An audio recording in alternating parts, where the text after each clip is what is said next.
Hey everyone, it's Bob Perkins back to you on a Monday morning with First Know Your Buyer podcast. And I'm not in my studio.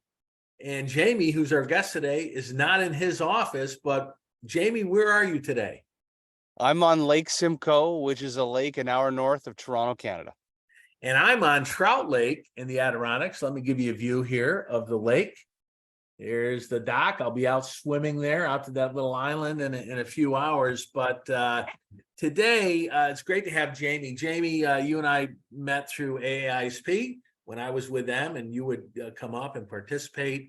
You had a company, Sales for Life, which is now merged into Pipeline Signals. We'll talk a little bit about that later. But Jamie, you're going to talk about this thing of really understanding your buyer, knowing what they're up to, what they're doing, maybe where they've moved.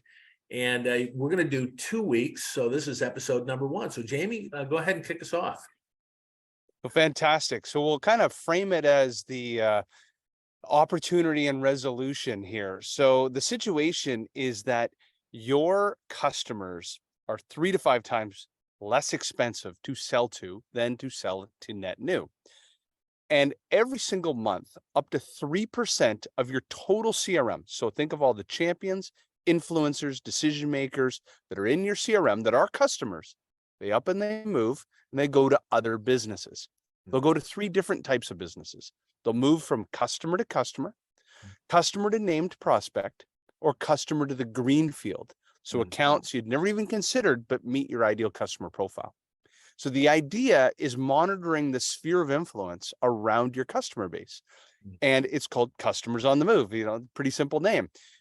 Basically, an executive leaves one of your happy customers and they'll go into a prospect. And when they get there, they're thinking about the people, the process, the technology that made them successful in the past. What are they going to do in the future? So that's the first campaign that I think that every scaling organization should be running, because you're simply leveraging what you know to have worked, people that like you, people that have enjoyed your solution, and now you're just following them from business to business. There's so much movement. I did the math. That's a third of your database. How do people, you got to be regularly in touch with these folks to know if they're going to move on to something new. Are there any best practices around monitoring that?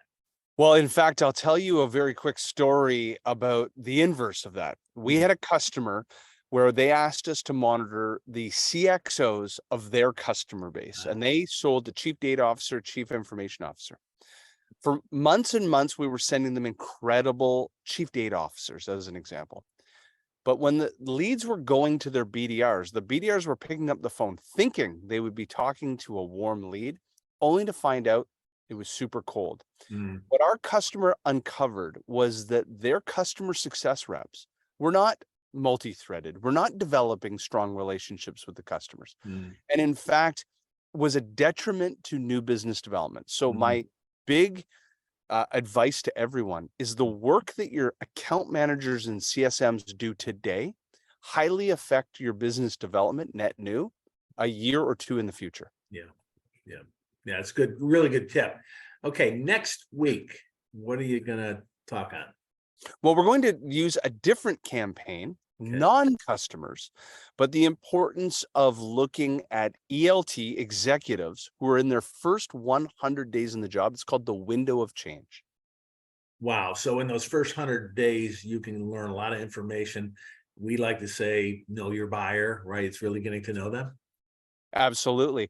Because in that, and I'll bring it up next week, in the first 100 days, they're going to acquire budget and deploy up to 70% of that remitted budget by day 100. This is exciting. Can't wait for next week. I'm going to be on Trout Lake. Are you going to be up at your cabin? I don't leave. I'm here from July 1st until September 1st. I love it. Jamie, if anyone is interested, I know Pipeline Signals does some of the work around this topic we're talking about. What's the best way for someone to reach out to you? Yeah, go to pipelinesignals.com. You can contact us. My Calendly is right on the website. Talk to me. Sounds good. All right, everyone. Until next Monday, good selling. We'll see you then.